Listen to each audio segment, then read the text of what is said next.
Welcome to the Holiness Today podcast. On this episode, Sarah Loganbill interviews Jeni Hall, lead pastor at Bentonville Community Church. In this conversation, Reverend Hall tells of her journey of grace, how God is helping her to realize her gifts, and what her hopes are for the future of her ministry.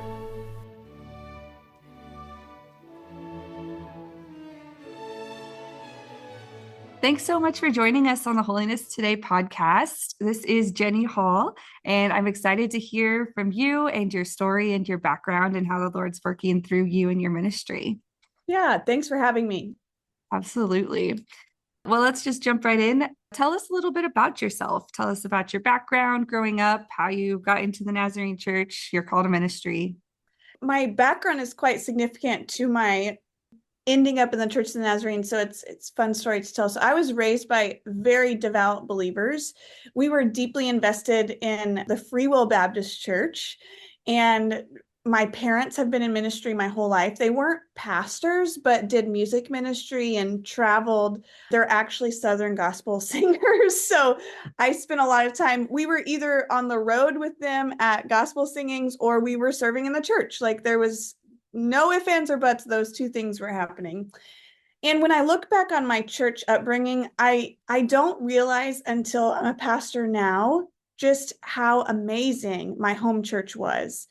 The way that the whole church embraced our family, and just how, my sister and I we were drugged to everything that the church did. And it was just, we felt like we belonged. And so I look back on that very fondly. So much of my life is defined by life at the church.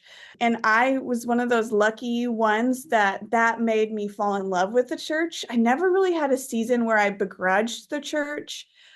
And in a way that makes me a little bit of a unicorn, right? Typically, some type of church hurt is a part of people's stories, unfortunately. So I feel really grateful for that. Went to college at an Assemblies of God University, Evangel University in Springfield, Mo, which is actually MNU's rival. Lots of deep rivalry between Mid-America and Evangel. And in that season, I would say at around age 11, if I look back, I experienced my call to ministry, but I was raised in a context that did not affirm women. And so I really had no clue what to do with that. I actually assumed that it meant I was headed to Africa, like on a mission trip, or on long-term missions. And so went to Evangel and was really wanted to study theology. But again, I had no concept of what that meant. So ended up studying psychology, went on to get a master's degree in school counseling, and I became a school counselor. So I served as a school counselor in the public school setting for 5 years. I always called it my undercover youth pastor job, and I loved it, but I was never satisfied.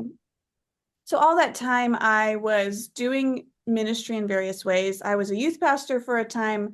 I was a worship leader for a time. I did a lot of preaching, traveling and preaching for different events. And finally, Selena Freeman, who is pastor of the Well in Springfield, Missouri, who I know has been on this podcast, she grew up in the same church as me, under the same lead pastor. And so from afar, I was watching her make the transition from the Free Will Baptist Church to the Church of the Nazarene and become an ordained pastor. And she had been my mentor since I was very young. And my story really takes a huge shift when I went to a strange office in Joplin, Missouri with Selena Freeman and Mark Bain. And I was not Nazarene. I was serving at a little Baptist church, and I was given the opportunity to do some pulpit supply for a small Nazarene church in Springfield, Missouri. And man, the rest is history from there. I became their lead pastor, district licensed, all that stuff. And really all as a single woman. I met my husband after I was already the lead pastor of a church. And anyway, so God has beautifully weaved my journey into the Church of the Nazarene. It's very interconnected with my calling. And so I I think that gives me a lot of gratitude towards the Church of the Nazarene, because I have felt very embraced and believed in. Wow, but what an awesome testimony. Like that is fantastic. Yeah, I love it. Yeah, that's so It's great. been So a fun journey. yes, it sounds like it. So tell us a little bit about where you're at now and what you're currently doing.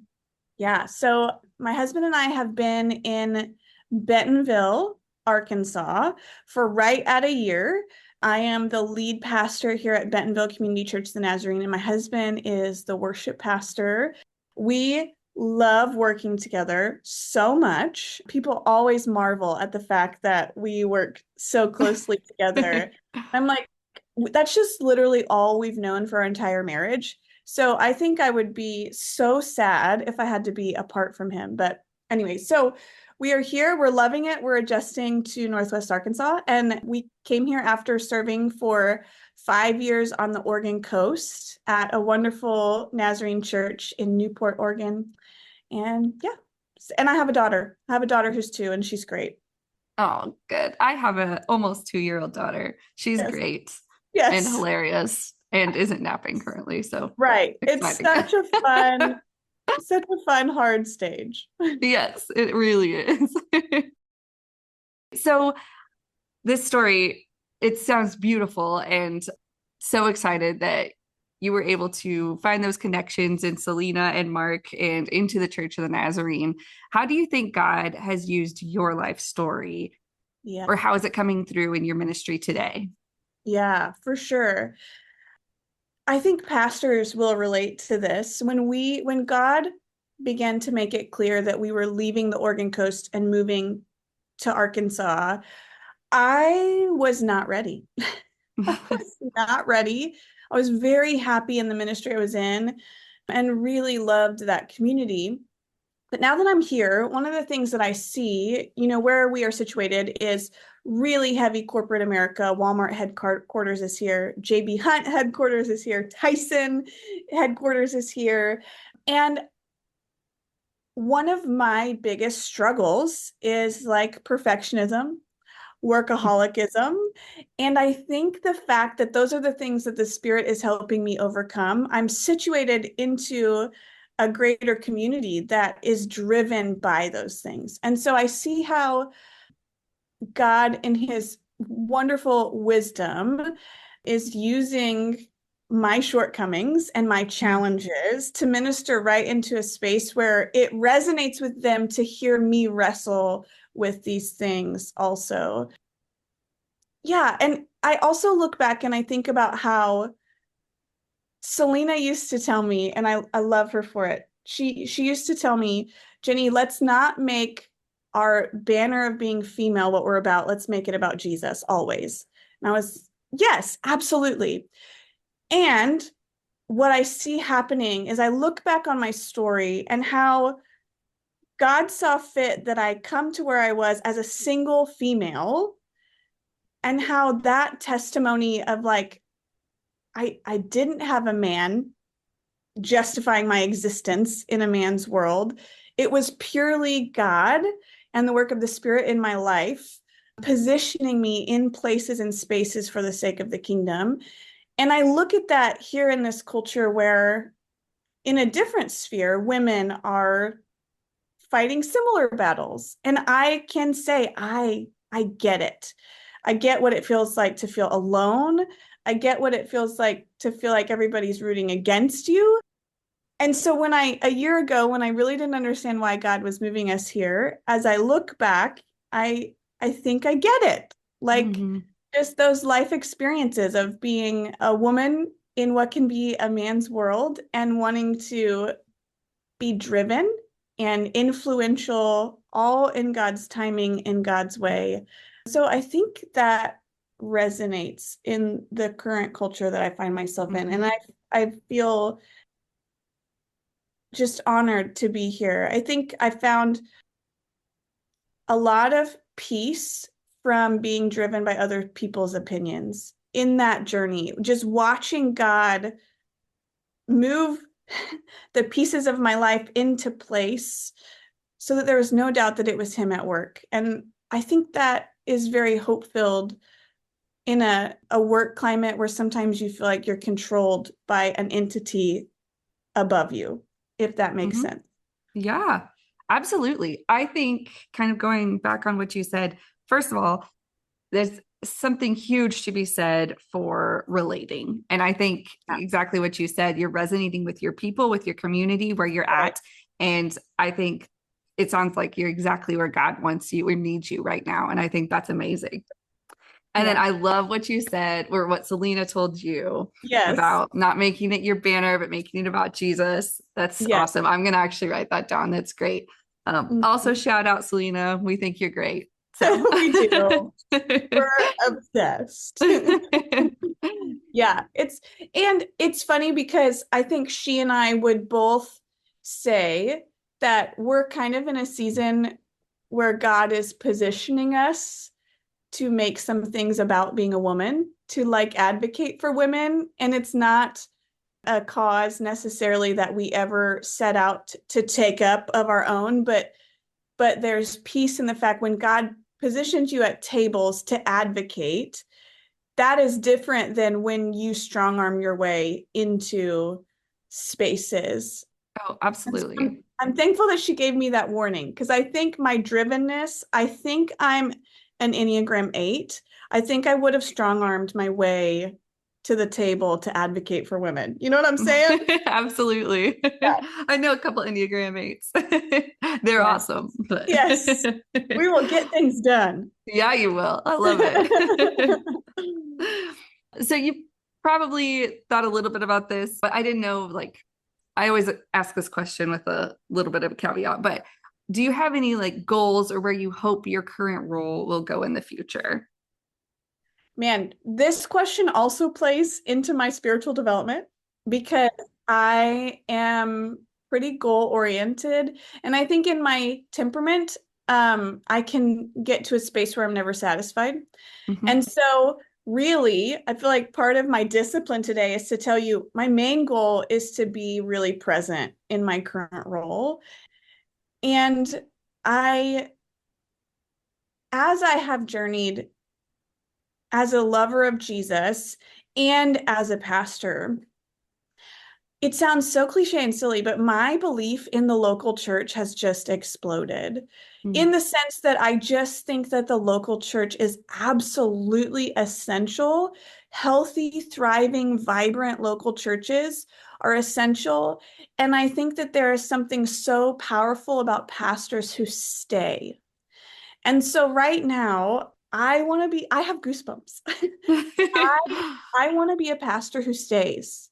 Now, I am also 110% submitted to what God says. And so if Mhm. God says jump, I really will say how high. But I think that's my goal. I want to be the pastor who stays, the pastor who sees Northwest Arkansas as my parish, right? To steal Mhm. language from John Wesley and stay. And I will say, I also think that God has placed a strategic love in my heart for this denomination. I think because I wasn't raised Church of the Nazarene, I think I come into the Church of the Nazarene with such an affection because I saw something else. And, anyways, this is the denomination that found me and has loved me. So I want to give back to her in whatever way I can.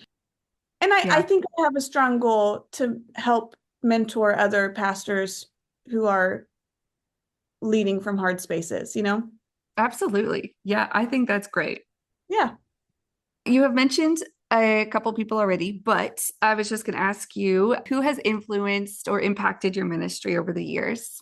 Yeah. Well, I feel like I have to say my parents, first of all. I think they did such a good job. And you know what? It gives me hope, Sarah, because I am a stereotypical raised in church girl and it didn't ruin me.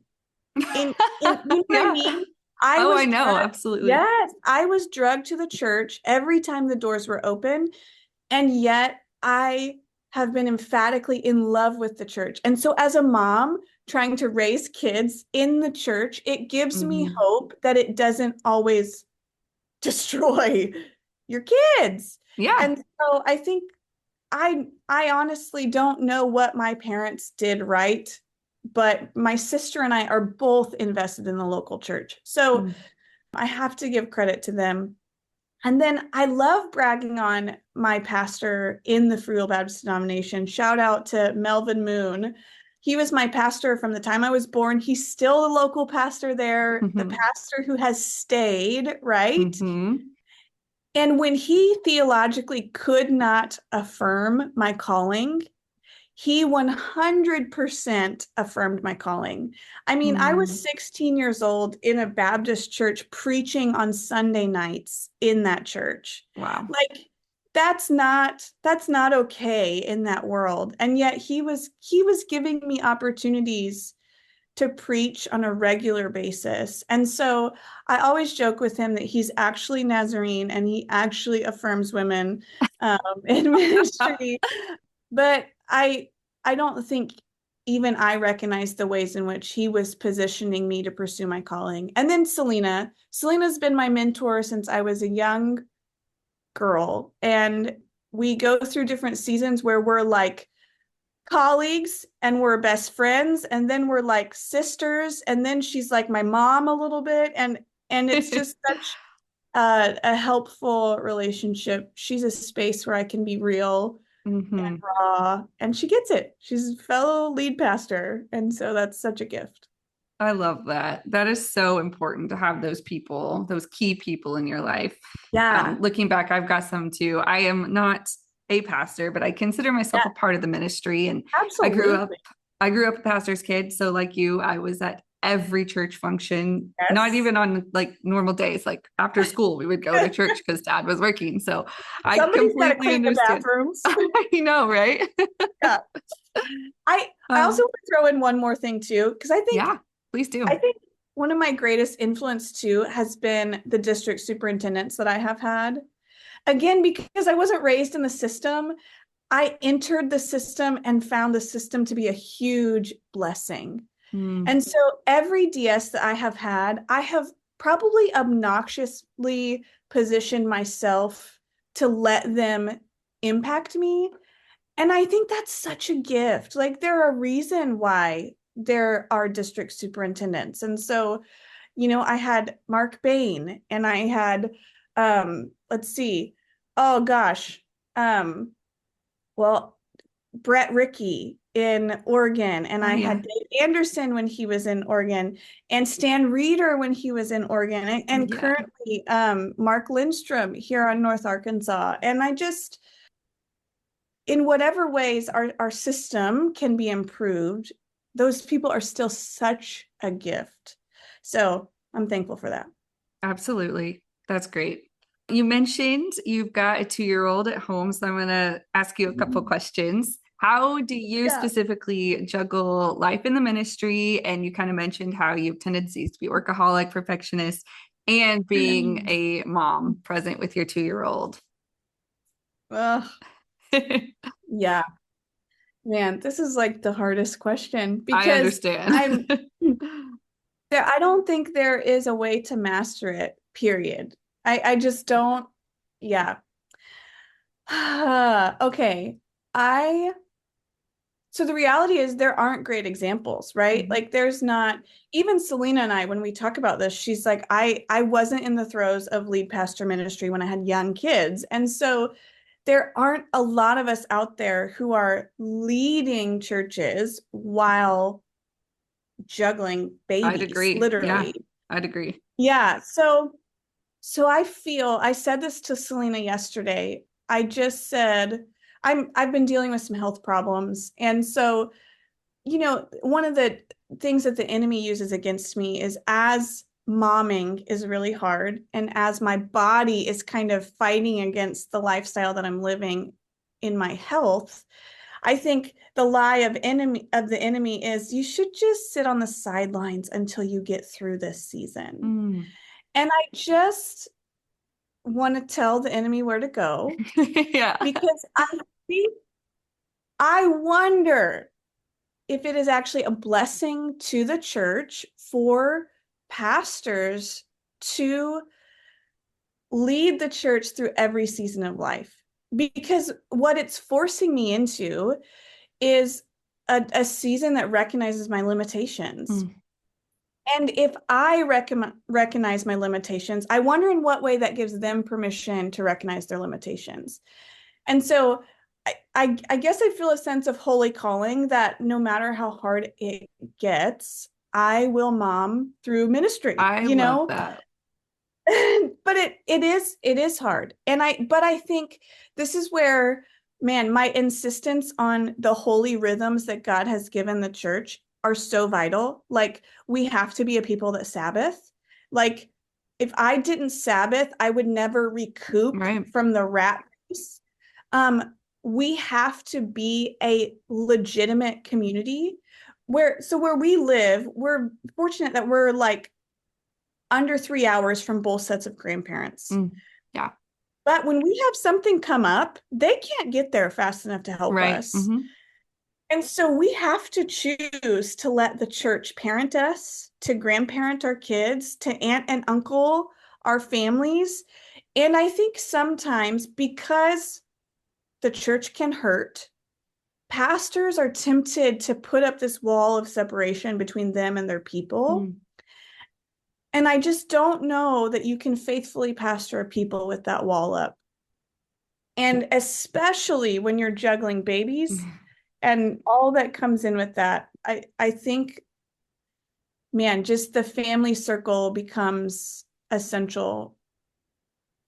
But it's messy. Oh, yeah. And it's humbling. Mm-hmm. And sometimes it's embarrassing. Yep. And our Christmas Eve service, Coco had, my daughter, we call her Coco. She had been a little sick, but she was better. And we're like, oh, she's going to do great. So, and I was like, this is going to be a family service because we are a church for families, and even the youngest of babies is welcome. And so no nursery, no kids ministry. We want the whole family together for Christmas Eve. So I have to own that, right? Because if there's no nursery, I don't have no nursery. So the service is going. My husband is leading worship. I'm sitting on the front row with my daughter. And service is starting, and I begin to tell she is not well. Oh, no. She is, in fact, still sick. She's burning up. The sanctuary is packed full, so it's hot. So literally mid-service, I am on the front row stripping my daughter naked. She is screaming. And then I go up to preach, and I have her on my hip, still screaming, until Mark can come in and get her. And then he walks her to the back of the sanctuary with her, all while I'm preaching. So I left that service feeling like it was a complete and total failure, like so embarrassed. I think I preached a sermon, but I don't actually remember. Right. I learned such a valuable lesson. The following Sunday, we had several new families there. And one of them, I said, how did you hear about us? And they said, well, actually, we were at your Christmas Eve service, and it was the most real thing I'd ever experienced at a church.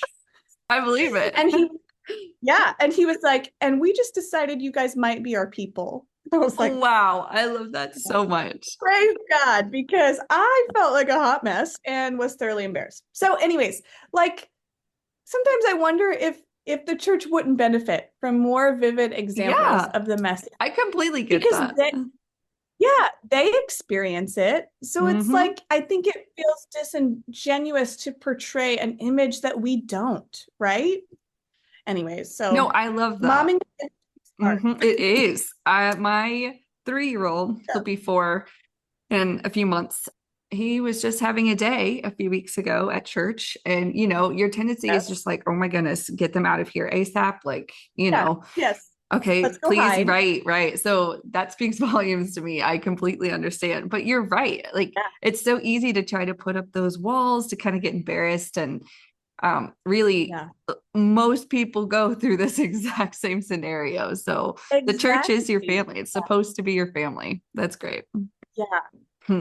Yeah. And I could keep going because I feel like that is something that I'm wrestling with, is like, I feel like I constantly have to dig deep in like, what is my dual role of mom and lead pastor? Mm-hmm. What is the gift that is giving because sometimes it feels like I'm constantly pulling from my church because I'm in this season where I'm a little bit needier as a pastor, right? Because I'm in this season where I rely on the family and I don't get to give to my people in the ways that I normally would because bedtime, Yeah. meals, you know what I mean? Like I can't drop everything and go to the hospital right then, right there, because I have bedtime. I'll be there, but it's going to be on a different schedule, Mm-hmm. you know? And so I think we have to strategically fight the lies of the enemy and remind ourselves that the gifts that we're giving our people just look different in this season, Mm-hmm. but they're just as important. Anyways, That's great. off of so No, it is. I could listen to that all day. I love it. yeah. So, okay, along those lines, then, what encouragement, you kind of gave a little bit, but what encouragement would you Yeah. specifically give to fellow moms in a similar or non-similar situation, whether they're in ministry or not? Yeah. I actually wrote down my response to this because I was like, I think this is the whole point. Just do it. Mm-hmm. Like Nike swoosh. Do it and do it well, but do it differently. Like I think that's, especially as a female, I think we're always trying to be like the men in the roles because we think that that's what's going to give us credibility. And I think we just have to embrace, do it differently. And that's okay. Like, I think in that we give other moms permission to do their calling really well, but to do it differently. Mm-hmm. It expands our imagination. And I honestly think it would give some of the fathers in the room permission to be more invested in their families also, because they're seeing spaces where it's actually okay to let your profession and your parenthood intermingle, you know, interact with one another in various ways. So do it well, and do it differently. That's what I would say. Perfect. I agree. I like it. Yeah. Okay, so I'm going to switch gears a little bit on you. I just want to know, what is one of your favorite Bible passages or verses and why? Yeah, this one's so easy for me. And if you're in my church, like they know because I probably quote it in every sermon.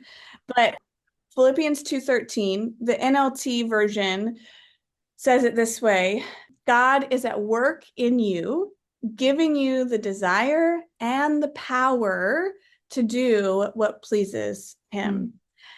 And I love it. Like on my worst day, God can literally give me the desire, the want to do what pleases him. Like on those days that I don't even want to do what's right.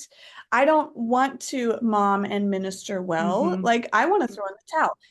The spirit at work in me can literally make me want what God's kingdom wants. And then God does one better. He gives me the power also. Such a sanctification message. I love it. But I love that is like my verse in my pocket for myself that it's actually okay if I have a bad attitude and I don't even want to do what God wants. Like he's capable of making me want that, and then he'll give me what I need to do it. So Amazing. that's a verse for me to hang my hat on. Yeah, that's a verse for a lot of us to hear hat on. Amazing. Well, Yeah. thank you. Okay, last question. This is just to get to know Jeni Hall. Tell us a fun fact about yourself. You gave some great suggestions in the pre-notes. So I decided to share favorite movie. Okay. And I'm picking this because I just came off of a mini sabbatical for health reasons. And so I can testify firsthand that the movie that I went to over and over and over again when I didn't feel good in bed was The Parent Trap. Oh, yeah. Both versions. I would watch the old version with Haley Mills. Is that who it is? Yes, Mm-hmm. the old version. And then I would go straight to the Lindsay Lohan version. And I just love them. And you know what? I can even claim that they're a message of redemption, because what family doesn't want their parents reunited in a dramatic way at the end of the story, right? Yeah. So I think God is in that story too. So that's amazing. What a throwback. I can relate. And they're both on the Disney Plus app. So you can just watch both in succession. Love it. Oh my goodness. Jeni, today has been so much fun. Thank you for taking the time to be here, to share your story, letting us get to know you. I have had a wonderful time getting to know you. Me too. It's been great to talk with you, Sarah. Yeah. Thanks for having me. Absolutely. Thanks so much. Thank you for listening to the Holiness Today podcast. If you enjoyed this production and wish to hear more, visit holinesstoday.org/podcast or find us on Spotify, Apple, and Google Podcasts.